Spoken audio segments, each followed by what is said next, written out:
Hello students, I am Akhilesh Mishra. I am physics faculty at Avanti learning centre private limited. तो basically classes Hindi और English दोनों medium के विद्यार्थियों के लिए हम लोग रन कर रहे हैं। बाइलैंग्वेज हम लोग इसमें टीच कर रहे हैं और इसमें जो हम ऑलरेडी डिस्कस कर चुके हैं उसमें Coulomb's law and charge and electric field. और लास्ट क्लास में हम लोग डिस्कस कर रहे थे इसमें electric flux and Gauss theorem. तो इलेक्ट्रिक फ्लक्स में मैंने गॉस थ्योरम में एक क्वेश्चन आपको दिया था, बस क्वेश्चन को रिपीट कर रहा हूँ। उस दिन क्वेश्चन कंप्लीट नहीं हो पाया था, तो आप क्वेश्चन को दोबारा देखें।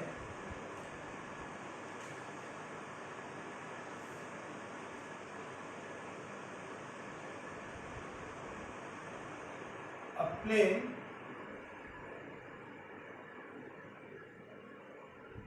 surface area 20 meter square is placed in electric field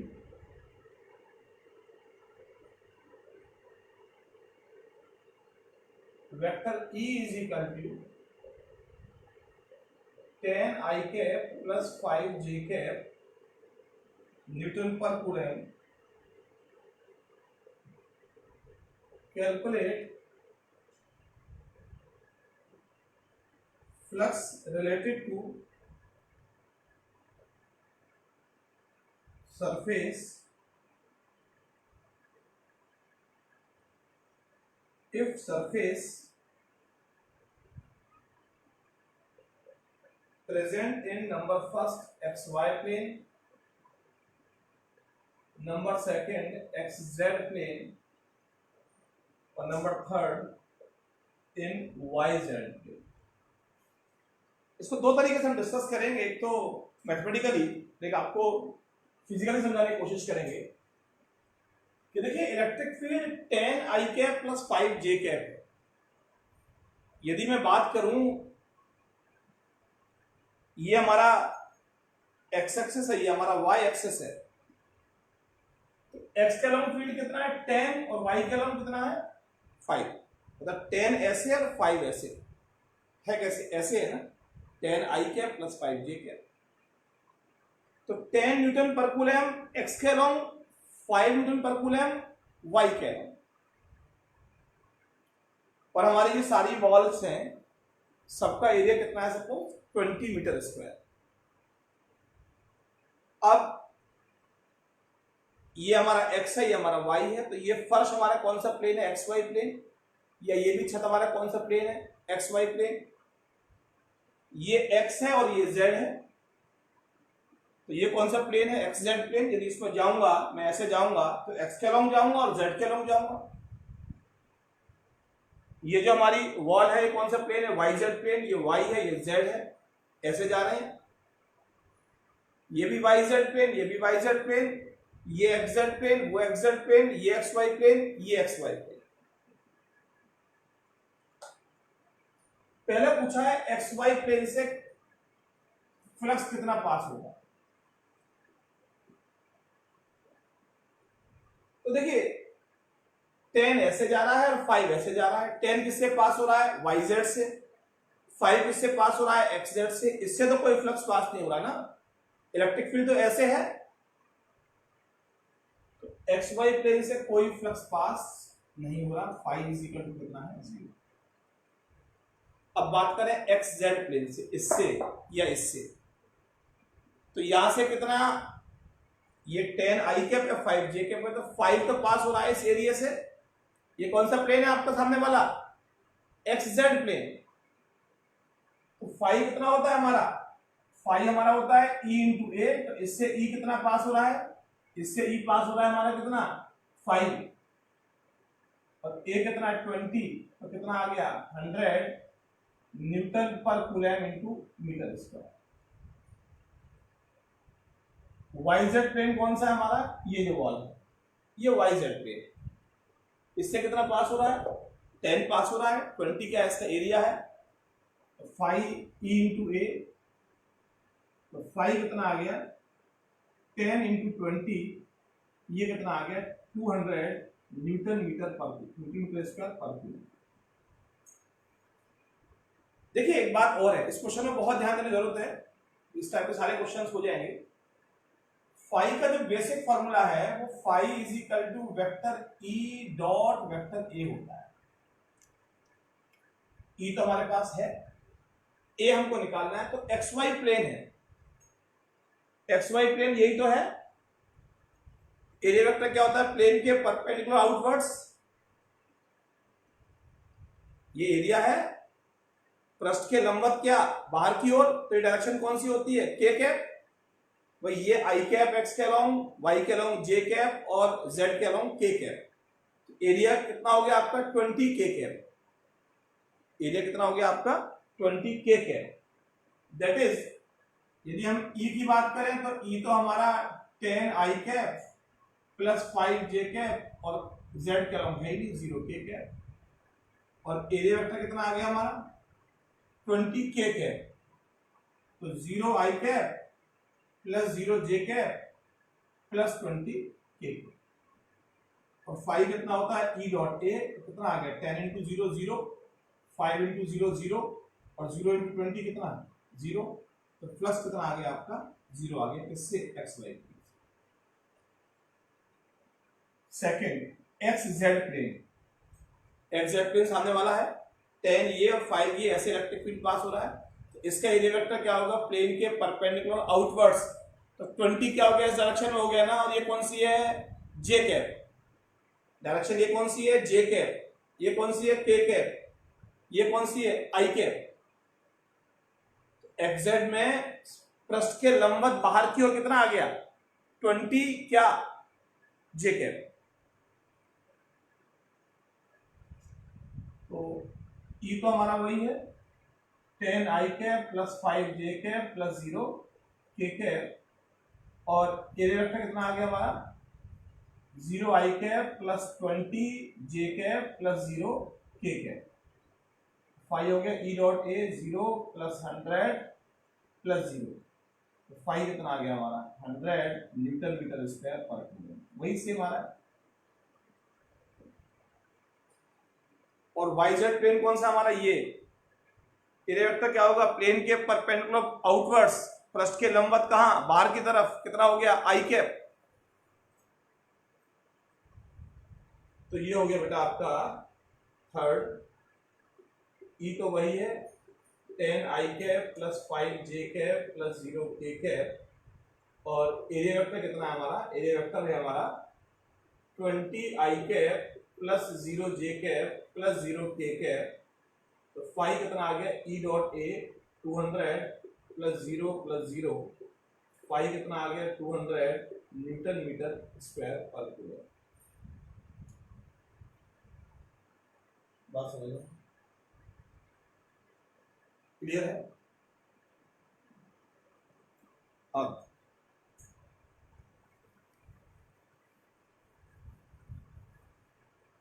इसमें लेते हैं गॉस थ्योरम की एप्लीकेशंस।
नंबर फर्स्ट है,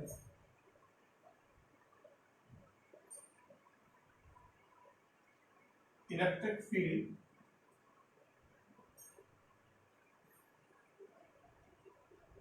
ड्यू टू कंडक्टिंग स्क्वायर।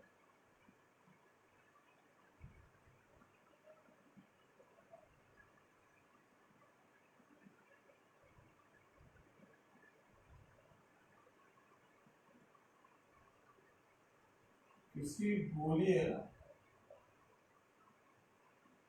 चालक के कारण विद्युत क्षेत्र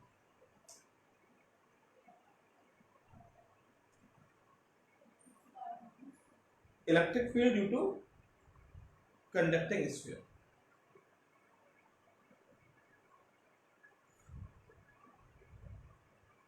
देखिए ये कोई कंडक्टिंग स्फीयर है।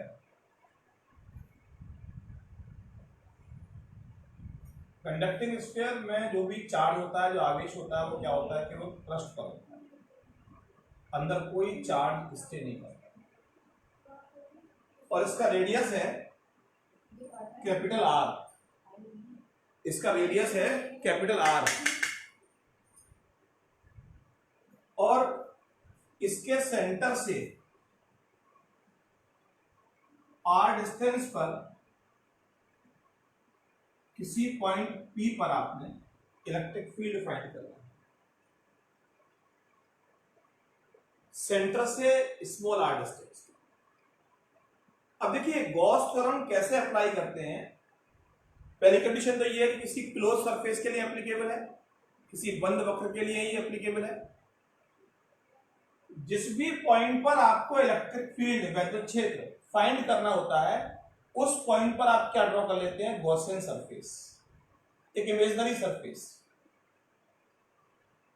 आपको इस पॉइंट पर इलेक्ट्रिक फील्ड फाइंड करना है, आपने क्या ड्रॉ कर लिया, यहाँ पर इमेजिनरी गॉसियन सरफेस, काल्पनिक गॉसियन पृष्ठ। अब क्वेश्चन ये राइज होता है कि उसकी शेप कैसी हो। कोई भी शेप बना लें आपने, इसमें तो स्फीयर है, आपने क्या बना लिया, क्यूब, या आपने बना लिया कोई स्फीयर। तो हमें ऐसी गॉसियन सरफेस सर्च करनी है, ऐसा शेप उसका सर्च करना है, तो वो गॉसियन सरफेस इस पॉइंट से पास हो, जिस पॉइंट पर हमें इलेक्ट्रिक फील्ड फाइंड करना है। सेकेंड, हम ये कोशिश करें कि हमारे लिए phi is equal to vector E dot vector A होता है, phi is equal to E A cos theta होता है। तो हम ऐसी गॉसियन सरफेस सर्च करें जिसके लिए ई और ए के बीच में एंगल कितना हो जाए, 0 हो जाए, जिसकी हमारी कैलकुलेशन क्या हो जाएगी, बहुत इजी हो जाएगी। तो यहां पर हमने Gaussian surface, imaginary Gaussian surface draw करी, कैसी, स्फेरिकल। अब क्यों ड्रॉ करी, आपको रीजन अभी समझ में आ जाएगा। ये ड्रॉ करी। अब ड्यू टू दिस, इस पॉइंट पर इलेक्ट्रिक फील्ड क्या होगा, इधर होगा, और एरिया वेक्टर भी क्या होगा, एरिया वेक्टर तो इधर होगा ही होगा। यहां एरिया वेक्टर, इलेक्ट्रिक फील्ड इधर, एरिया वेक्टर इधर। एरिया वेक्टर तो प्लेन के परपेंडिकुलर आउटवर्ड्स होता है ना। तो हमारा यदि हम कोई और शेप लेते तो उसमें ई और ए के बीच में एंगल हर जगह 0 नहीं होता, और उसको सॉल्व करना बहुत कॉम्प्लिकेटेड हो जाता है। उसका पॉइंट है, first we have to choose a Gaussian surface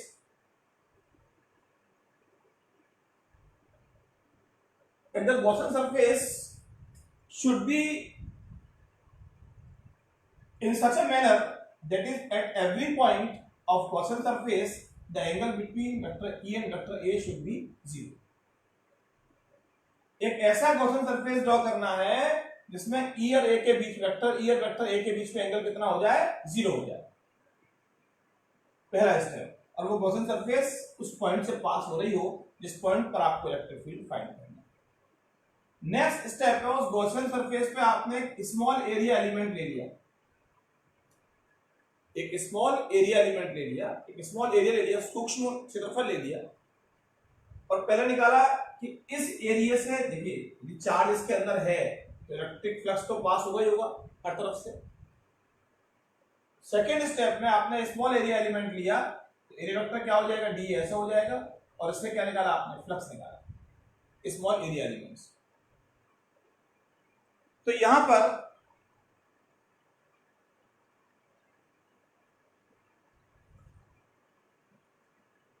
flux passes through small flux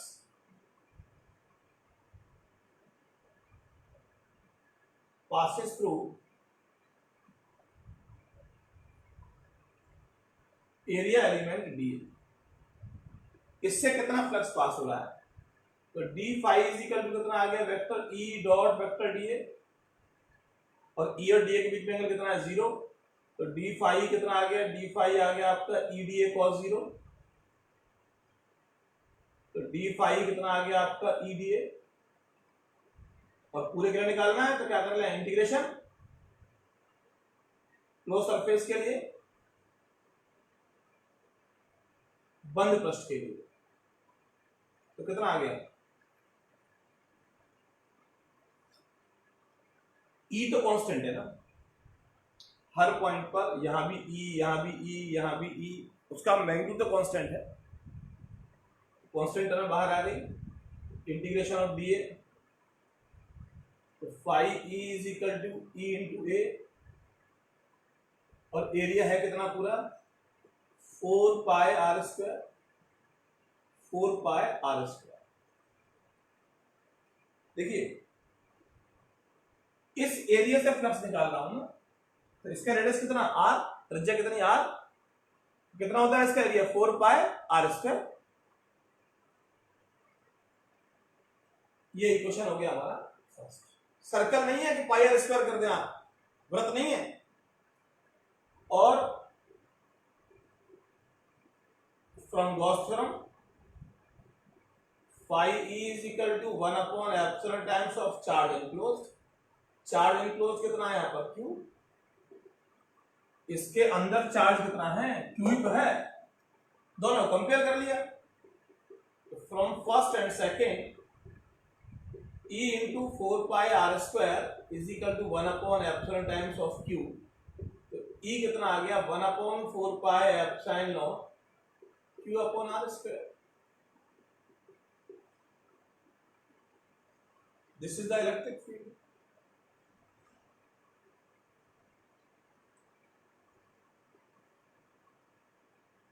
देखिए यहां पर आपको एक बात और देखनी है, मैंने 3 बातें बताई थी, चार्ज का डिस्ट्रीब्यूशन लाइन पर, चार्ज का डिस्ट्रीब्यूशन एरिया पर, चार्ज का डिस्ट्रीब्यूशन वॉल्यूम पर। इससे मैंने बोला था लीनियर चार्ज डेंसिटी, जो क्या होता है Q upon L, surface charge density, यदि चार्ज का डिस्ट्रीब्यूशन सरफेस पर है तो charge upon area, volume charge density, यदि चार्ज का डिस्ट्रीब्यूशन वॉल्यूम पर है तो चार्ज अपॉन वॉल्यूम। इसे बोलते हैं रेखीय आवेश घनत्व, आवेश किसी लंबाई पर है Q अपॉन L, पृष्ठीय आवेश घनत्व, आवेश कहां पर है किसी पृष्ठ पर है, क्षेत्रफल पर, आवेश अपॉन क्षेत्रफल, इसे बोलते हैं आयतन आवेश घनत्व, आवेश किसमें किसी आयतन के अंदर है, आवेश बटे आयतन। यहां पर जो चार्ज का डिस्ट्रीब्यूशन है वो किस पर है, एरिया पर है, वो किस पर है एरिया पर है, तो हम क्या लेंगे यहां पर सिग्मा लेंगे, या क्या लेंगे सिग्मा लेंगे, दैट इज, और सिग्मा कितना होता है Q अपॉन ए, तो यहां से सिग्मा कितना आ गया, चार्ज का Q है, एरिया कितना है इसका 4 पाई आर स्क्वायर। देखिए Q चार्ज इस पर नहीं है, Q चार्ज इस पर है, तो एरिया किसका लेंगे, इसका लेंगे, इसका रेडियस कितना है r है 4 पाई आर स्क्वायर, तो यहां से Q कितना आ गया आपका, Q आ गया sigma into 4 pi R square, तो यहां से E कितना आ गया, E आ गया 1 upon 4 pi epsilon naught sigma into 4 pi R square upon R square, 4 pi से 4 पाई गया, E कितना आ गया sigma upon epsilon naught R square upon R square, sigma upon epsilon naught R square upon R square.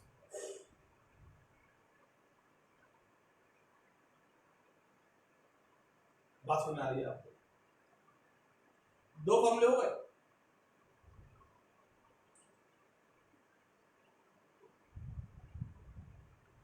अब देखिए इसमें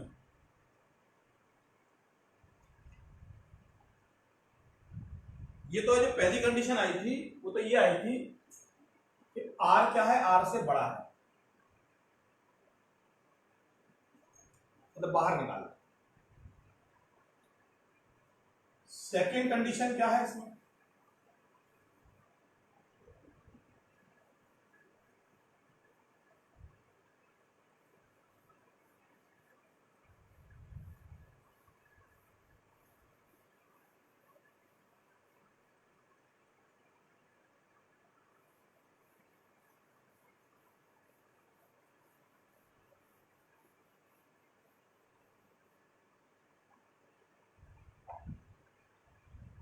R is equal to are,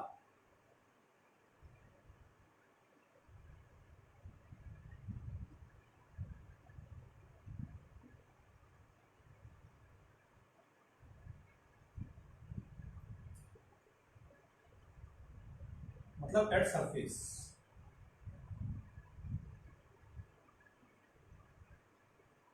same वही process लेंगे, ये आर है, चार्ज का डिस्ट्रीब्यूशन कहाँ है, सरफेस पर है, क्यू चार्ज है, तो आपने यही बस उसको जस्ट इसके सरफेस को टच करते हुए इस पॉइंट पर आपने यहां एक इमेजिनरी गॉसियन सरफेस ड्रॉ कर ली,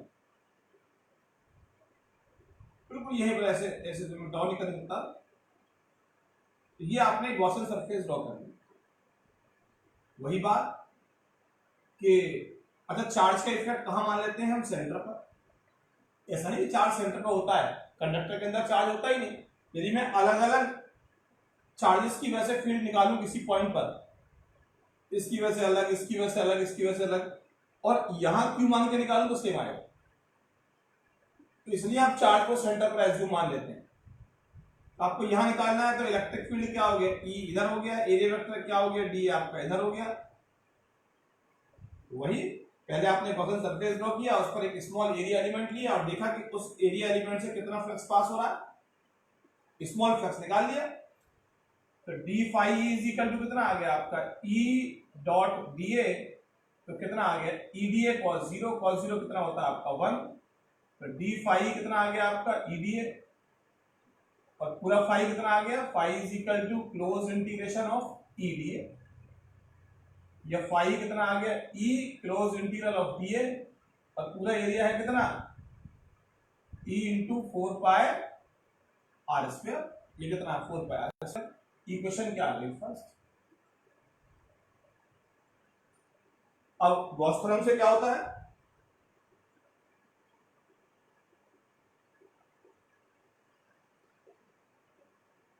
from Gauss theorem phi E is equal to क्या होता है, 1 upon epsilon times of charge enclose, जो भी चार्ज है,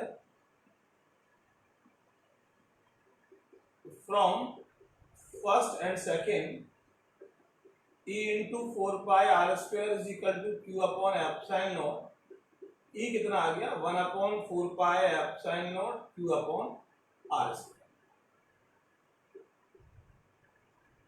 और वही सिग्मा इज इक्वल टू कितना होता है, क्यू अपॉन ए, ये कितना आ गया Q upon 4 pi R square, तो यहां से क्यू कितना आ गया sigma into 4 pi R square, तो यहां से E कितना आ गया 1 upon 4 pi epsilon naught sigma into 4 pi R square upon R square, तो E कितना आ गया सिग्मा अपॉन एप्सिलॉन, E कितना आ गया सिग्मा अपॉन एप्सिलॉन। क्लियर है।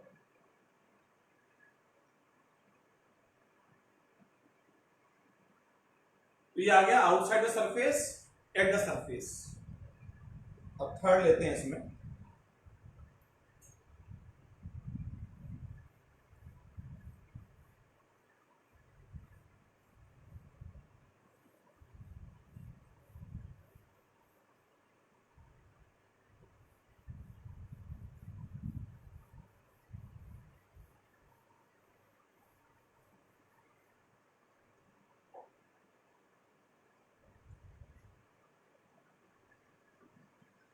R is less than R, मतलब इनसाइड द सरफेस, पृष्ठ के अंदर। अब सपोज ये है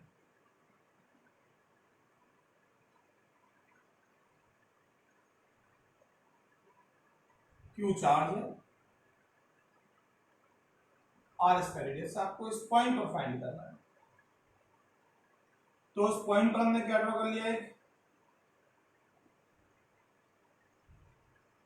गॉसियन सरफेस, उस पर क्या ले लिया एक स्मॉल एरिया एलिमेंट। कोई जिस भी पॉइंट पर फाइंड करना होता है गॉसियन सरफेस ड्रॉ करते हैं। यहाँ ई कितना आ गया आपका, ई ये हो गया, और एरिया वेक्टर क्या हो गया आपका, डी ये हो गया। ठीक, तो क्या निकालू, वही D phi is equal to, direct लिख रहा हूं, ईडीए कॉस 0, तो क्या आ गया ईडीए, और phi E is equal to close integration of E D A, E D A कितना, ये डिस्टेंस कितना ले लूं, it is 4, E into 4 by R square, और गॉस थ्योरम से, फ्रॉम गॉस थ्योरम फाई कितना होता है, 1/एप्सिलॉन टाइम्स ऑफ चार्ज एनक्लोज्ड। ये चार्ज सारा सरफेस पर है, अंदर तो चार्ज स्टे नहीं करता, अंदर तो आवेश होता ही नहीं है। कोई भी कंडक्टिंग चालक है, कंडक्टिंग कोई भी चालक, कंडक्टिंग कोई भी बॉडी है, कोई भी चालक पदार्थ है, सारा आवेश क्या रहेगा, पृष्ठ पर रहेगा। All the charge will be at the surface, it can not stay inside the body. तो यहां कितना आ गया, phi E is equal to कितना आ गया आपका 0, इक्वेशन के आगे। तो यहां वही from first and second, E into 4 pi R square is equal to 0, E is equal to क्या हो गया 0। किसी भी कंडक्टिंग स्फीयर के अंदर इलेक्ट्रिक फील्ड क्या होता है, 0 होता है। ये आपको ठीक से समझ,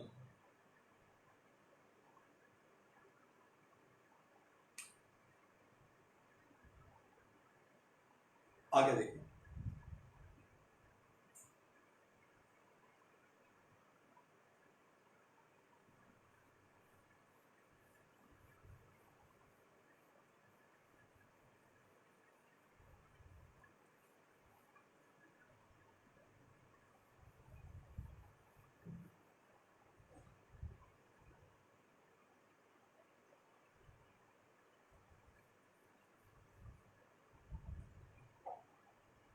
due to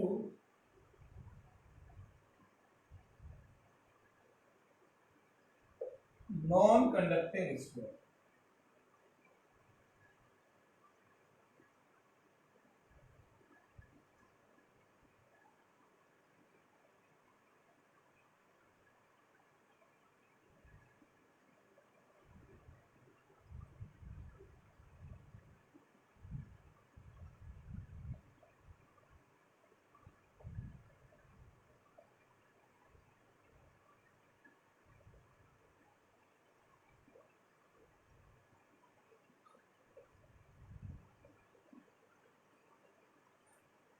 देखिए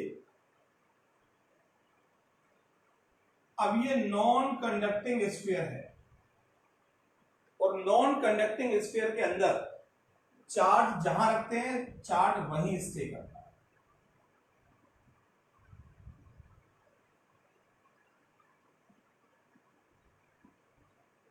इसका रेडियस r है, टोटल चार्ज कितना है इसके अंदर,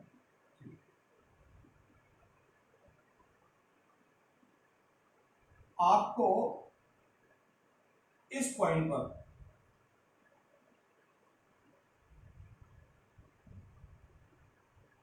इलेक्ट्रिक फील्ड फाइंड करना,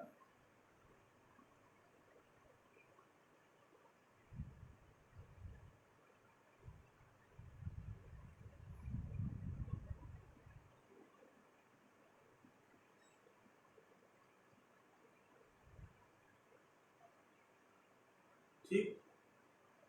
तो वही है, आपने स्मॉल एरिया एलिमेंट लिया, पहला है कि r से बड़ा है, इलेक्ट्रिक फील्ड क्या आउटवर्ड्स, डी क्या बाहर, तो आपने क्या लिया इसमें,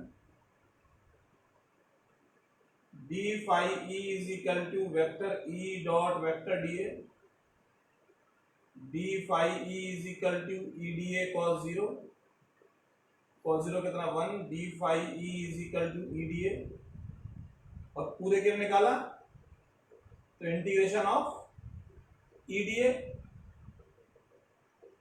डी ए कितना 4 pi R square, 4 pi R square, और फ्रॉम गॉस थ्योरम सेम वही हम कर रहे थे, phi E is equal to 1/एप्सिलॉन टाइम्स ऑफ क्यू। इस क्लोज सरफेस के अंदर चार्ज कितना है, क्यू है, ये क्या आ गया second, from first and second E into 4 pi r square is equal to q upon epsilon naught, E is equal to 1/4 pi epsilon naught q upon r square, q upon r square। लेकिन यहां charge का distribution किसमें है, volume में है, आयतन में है। तो यहां क्या लेंगे, रो, और रो क्या होता है, q अपॉन वॉल्यूम होता है लाइन पर, तो लैम्डा लेते हैं q upon L. Previous derivation में बताया था एरिया पर था तो q अपॉन ए, और यहां वॉल्यूम में तो q upon we.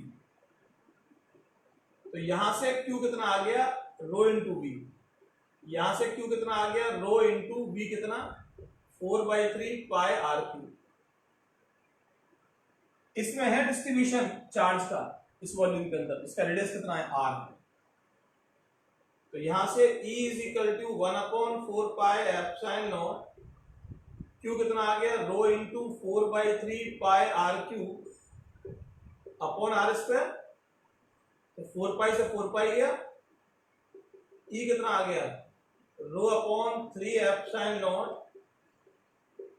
Are Q upon R square. E कितना आ गया, rho upon 3 epsilon naught R Q upon R square. ठीक है, इसी को हम करें एट द सरफेस तो सेम डेरिवेशन है, सेम यहां ड्रॉ कर लेंगे भाई, जो आपने एलिमेंट यहां लिया वो यहां ले लेंगे। बट डिफरेंस क्या आएगा कि यहां फाई कितना आ रहा था, E into 4 pi small R square, यहां कितना आ जाएगा 4 पाई आर स्क्वायर। तो सरफेस के लिए क्या डिफरेंस आएगा, स्मॉल आर की जगह क्या आ जाएगा, कैपिटल आर। सेम डेरिवेशन करेंगे,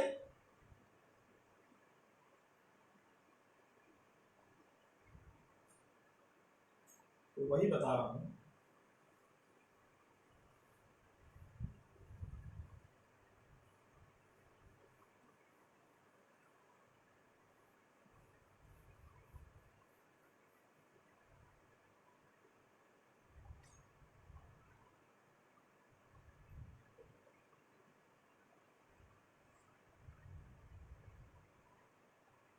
eight surface R is equal to R, तो E कितना आ गया 1/4 pi epsilon naught Q upon R square.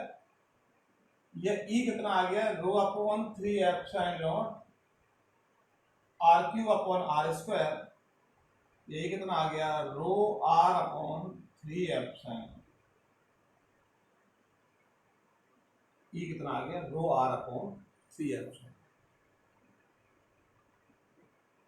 ठीक है,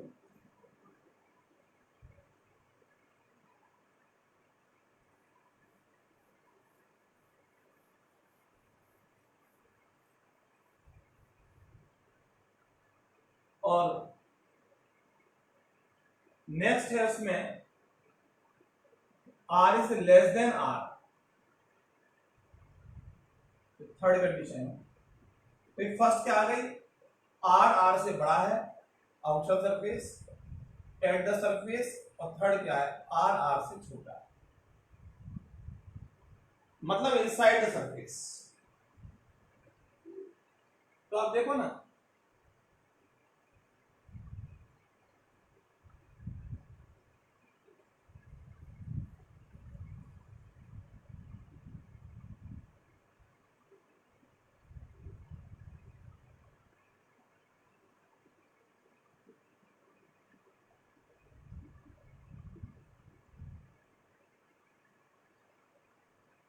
तो R है, यहां निकालना है, तो आपने क्या ड्रॉ किया,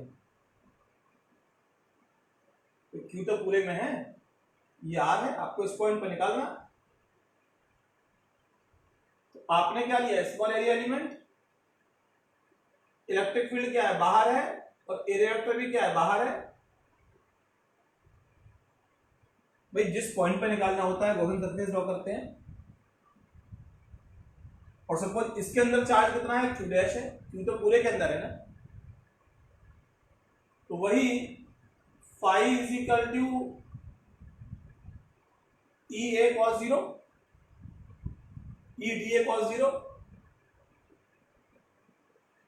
और पूरे के लिए phi is equal to close integration of E D A, या phi E is equal to E into A कितना आ गया इस समय 4 पाई आर स्क्वायर, इसके अंदर फ्लक्स निकाल रहे हैं ना, तो कितना आ गया, और फाई ई होता है कितना है गॉस थ्योरम से 1/ε टाइम्स ऑफ q डैश, ठीक है। तो यहां से e into 4 pi R square is equal to 1/ε times of q dash, e कितना आ गया basically 1/4 pi epsilon naught q dash upon R square. अब चार्ज का डिस्ट्रीब्यूशन तो यूनिफॉर्म है, जितना इसके अंदर होगा उतना इसके अंदर होगा, मतलब डेंसिटी सेम है।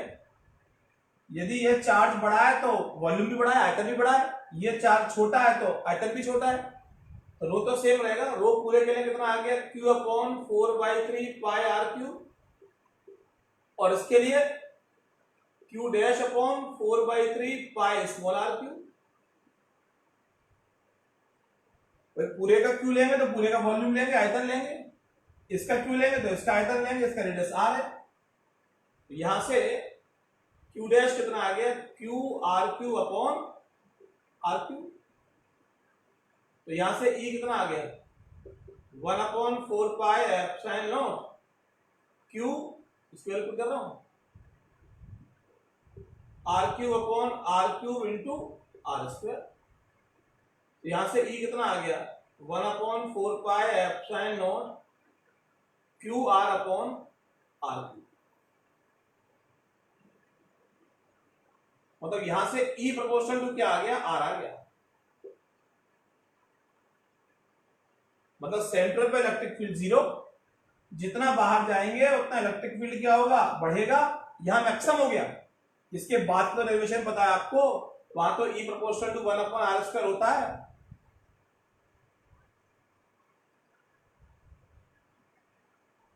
आपको मेरी बात समझ आई है? जो कंडक्टर था उसके इनसाइड हमने लिया था, तो उसके अंदर चार्ज होता नहीं, सारा चार्ज कहां होता है सरफेस पर होता है, तो वहां तो हमने q डैश को 0 पुट कर दिया, तो q डैश को 0 पुट कर दिया, इलेक्ट्रिक फील्ड हमारा क्या आ गया 0 आ गया, inside the conductor electric field 0। लेकिन जो वो कंडक्टर था नॉन कंडक्टर के अंदर अचालक के अंदर आवेश उसके अंदर रहता है, तो मैं यदि ये ले रहा हूं तो इसके अंदर आवेश शून्य नहीं होगा, चार्ज 0 नहीं होगा, चार्ज है इसके अंदर q डैश है, और जो डेंसिटी है चार्ज डेंसिटी है, मतलब एक डेफिनेट